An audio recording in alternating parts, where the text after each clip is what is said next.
সৃজিতদা, টেক্কা ছবির টিকিটের টাকাই এখনও ফেরত পেলাম না, আরেকটা কিন্তু জমে গেল। নমস্কার বন্ধুরা, শার্ট অফিসে আপনাদের সকলকে স্বাগত। আমি আকাশ। এখন আমরা কিলবিল সোসাইটি, মানে সৃজিতদা মানে ভালো কথা, সে নিজের ক্লাসিক ছবিগুলোর সেকেন্ড পার্ট করে তৈরি করছে, নিজের ক্লাসিক ছবিগুলোকে নিজের হাতেই শেষ করছে। মানে দর্শককে একটা জালি জিনিস আপনি উপহার দিচ্ছেন, দর্শককে আপনি বোকা বানিয়ে আপনার নিজের নাম ভাঙিয়ে, নিজের সিনেমার নামগুলো দিয়ে, বাংলা সিনেমার নাম ভাঙিয়ে আপনি তাদেরকে হলে টেনে নিয়ে একদম মানে বস্তা পচা খাজা জিনিসগুলো তাদের মাথায় ঢোকাচ্ছেন। মানে মানে এত ইন্টেলেকচুয়াল ড্যাশ আমি লাস্ট দেখিনি, বিশ্বাস করুন সৃজিতদা।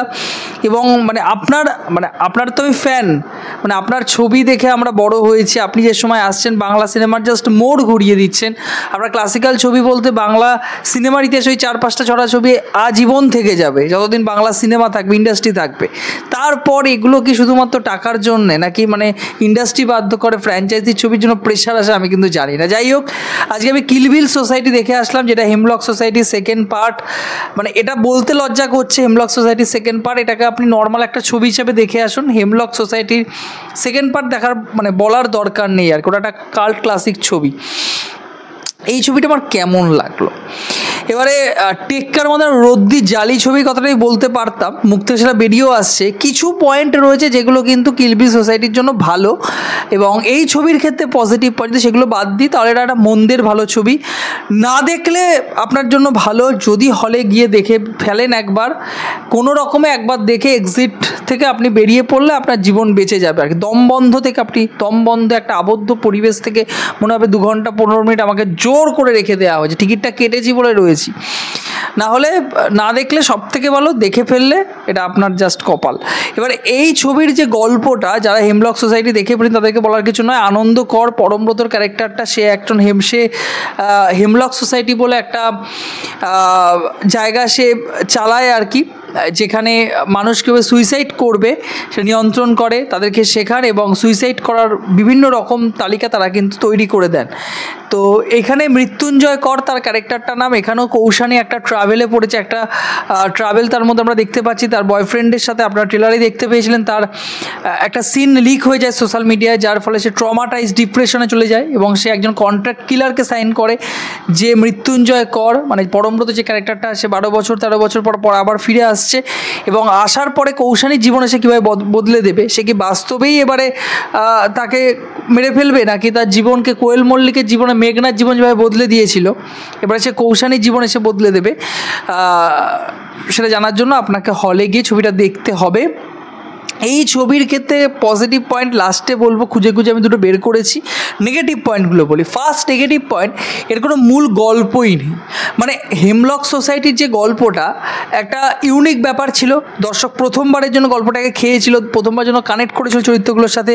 দর্শক থ্রিল মুমেন্টে তার থ্রিল এসেছিল, এক্সাইটিং মুমেন্ট ছিল, ক্লাইম্যাক্সটা দারুণভাবে চমকে দিয়েছিল দর্শকদেরকে, এবং একটা ইউনিক ব্যাপার ছিল যে একটা সোসাইটি যেখানে মানুষ মৃত্যুর জন্য সুইসাইডের বিভিন্ন নিয়ম তন্ত্র তারা ওখানে শিখতে যায়। এই সিনেমার মধ্যে সেটাকে রিপিটেডলি দেখানো হয়েছে, সেই ব্যাপারটাকেই ফিরিয়ে আনা হয়েছে। গল্পের মধ্যে নতুনত্ব কোথাও নেই, মনে হচ্ছে যেখান থেকে পার্টটা শেষ করা হয়েছিল সেখান থেকেই সেকেন্ড পার্টটাকে ধরা হয়েছে। এটা জাস্ট ফ্র্যাঞ্চাইজি ছবিকে এগিয়ে নিয়ে যাওয়ার জন্য যাওয়া হয়েছে। হেমলক সোসাইটির 10%ও কিন্তু কিলবিল সোসাইটি পূরণ করতে পারেনি। গল্পের মধ্যে কোনো ইউনিকনেস নেই, ক্যারেক্টারগুলোর মধ্যে কোনো শেড নেই, কোনো চরিত্র এখানে জাস্টিফাই করছে না, কোনো চরিত্রের ব্যাক স্টোরি এখানে ভালো করে দেখানো হয়নি। কোয়েল মল্লিকের বাবা দীপঙ্করদের চরিত্রটা হেমলক সোসাইটি আমি যখন রিভিউ করেছিলাম, রিভিউতে বলেছিলাম যে দারুণ করে ডেভেলপ করেছিল। তার বাবার ক্যারেক্টারটা খুব সুন্দর ছিল, সাহেবের ক্যারেক্টারটা খুব ভালো ছিল। এখানে প্রত্যেকটা ক্যারেক্টারের মধ্যে টক্সিসিটি দেখানো হচ্ছে, নেগেটিভিটি দেখানো হচ্ছে, লাস্ট অব্দি কোনো পজিটিভিটি দর্শকদের মধ্যে ছড়ানোই হয়নি। পজিটিভনেস গোটা সিনেমার মধ্যে কোথাও নেই। এই সিনেমার আমি negative point, second negative point এখানেই বলবো যে চরিত্রগুলোর মধ্যে একটা ডার্ক শেড ছিল, ঠিক আছে। হেমলক সোসাইটি যে চরিত্রগুলো ছিল যারা বিভিন্ন সুইসাইড টেন্ডেন্সি, এখানে আমরা শিলাজিৎকে দেখতে পেয়েছিলাম, প্রিয়াঙ্কা সরকারকে দেখতে পেয়েছিলাম ছোটো চরিত্রে স্পেশাল অ্যাপিয়ারেন্সে, আমরা সৌমিত্র বাবুকে দেখতে পেয়েছিলাম, সব্যসাচী বাবুকে দেখতে পেয়েছিলাম, রাজ চক্রবর্তীর ছোটো ভূমিকায় ছিলেন, সাবিত্রী ম্যাম ছিলেন। তো প্রত্যেকের চরিত্রগুলো নিয়ে কিন্তু একটা আলাদা একটা মাইন্ডসেট, একটা গেম খেলা হয়েছিল দর্শকের সাথে। এখানে সেই ব্যাপারটাই নেই, এখানে কোথাও সেই গদগদ ইন্টেলেকচুয়াল যে একটা মানে শহরকেন্দ্রিক যে প্যানপ্যানানি ব্যাপার আর কি, সেটাকে যেন কোথাও গিয়ে ছুঁড়ে ফেলা হয়েছে। সেখানে গোটা সিনেমাটার কোনো সিন ডেভেলপই হয়নি। এখানে কোনো সিনের সাথে দর্শক প্রথম থেকে শেষ অবধি কানেক্ট করতে পারেনি, প্রথম থেকে শেষ অবধি কিন্তু কানেক্ট করতে পারেনি। পরের নেগেটিভ পয়েন্ট ক্লাইম্যাক্স সিন। এটা একটা ক্লাইম্যাক্স সিন, সৃজিত মুখোপাধ্যায়ের ছবির ক্লাইম্যাক্স সিন বাচ্চা বুঝে যাচ্ছে। মানে ক্লাইম্যাক্স সিন অনেক আগে থেকেই দর্শক বুঝে যাবে যে এটা কী হতে চলেছে, গল্প কোন দিকে এগোচ্ছে। ক্লাইম্যাক্স কোনোভাবে জমেনি, থ্রিল মুভমেন্ট কোনোভাবে নেই। গোটা সিনেমার সাথে দর্শক প্রথম থেকে শেষ অবধি কোথাও কানেক্ট করতে পারে না। কিছু সিন রয়েছে এবং সিনেমাটাকে অনেকটা বড় করে টানা হয়েছে। হেমলক সোসাইটিও বড় ছবি ছিল, প্রথম থেকে শেষ অবধি চরিত্রগুলোর সাথে এমনভাবে এনগেজ হয়েছিল, ওই যে কনভারসেশন চলছে মুখোমুখি মেঘনা আর আনন্দ করের মধ্যে, এখানে সেটা মৃত্যুঞ্জয় কর আর কৌশানীর মধ্যে কোনোভাবেই ফুটে ওঠেনি, কোনোভাবেই ক্যারেক্টারগুলো জাস্টিফাই করছে না, কোনোভাবেই ক্যারেক্টারগুলো আমাদের মধ্যে কানেক্ট ফিল করাচ্ছে না। ফলত ছবিটা মনে হচ্ছে অনেক লেন্দি, অনেক দীর্ঘ হয়ে যাচ্ছে, কনভারসেশনগুলো অনেক বড় লং কনভারসেশন হয়েছে, যেগুলো কিন্তু কোনোভাবেই কানেক্ট করায় না আমাদের সাথে। আচ্ছা, পজিটিভ পয়েন্ট যদি বলতে হয়, হ্যাঁ, পরমব্রতর অভিনয় এখানেও ভালো, পরমব্রতর অভিনয় সত্যিই ভালো। পরমব্রত একজন খুব ভালো ব্রিলিয়ান্ট একজন অ্যাক্টর, বলার কিছু নেই। এখানেও ভালো মনে হচ্ছে যেখান থেকে তিনি শেষ করেছেন 12 বছর পর সেখান থেকেই ধরেছেন। তো পরমব্রতর ক্যারেক্টার ভালো। কৌশানীকে ভালো লেগেছে দেখতে, মানে কৌশানী ব্যাক টু ব্যাক ভালো পারফরমেন্স দিচ্ছে। তাকে যদি ভালো স্ক্রিপ্ট দেওয়া হয়, একা সিনেমা তিনি নিজের কাছে এনে যেতে পারেন, তিনি কিন্তু প্রমাণ করে দিচ্ছেন বারবার। কৌশানীর অভিনয় ভালো। বাদ বাকি সন্দীপ্তা বা আরও যারা ছিলেন অনিন্দ, ওদের অভিনয় টুকটাক মোটামুটি ভালো। ক্যামিও সিনের মধ্যে কিছু ক্যামিও সিন রাখা হয়েছিল, না রাখলেও কোনো সমস্যা হতো না। আচ্ছা, এখানে পোয়েটিক কিছু সিন রাখা হয়েছে।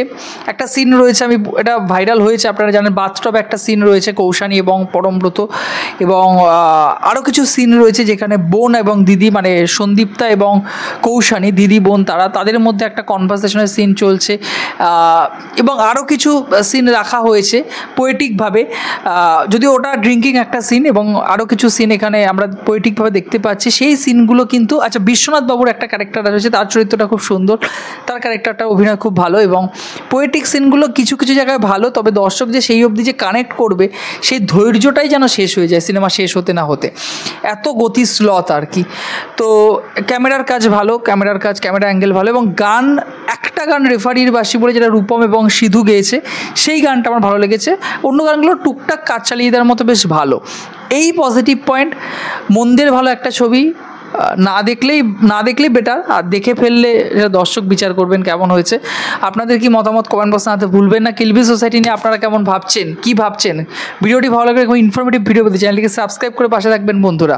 আর সৃজিত দার কিন্তু সব জায়গাতে অবভিয়াসলি ক্যামিও সিন রয়েছে, তার নিজের এই সিনেমাতেও কিন্তু আপনারা একটা ক্যামিও সিন দেখতে পারবেন, এবং এই ক্যামিও সিনগুলো কোনো মানে হয় না, তিনি কেন করেন তিনিই জানেন শুধুমাত্র। যাই হোক, জয় হিন্দ।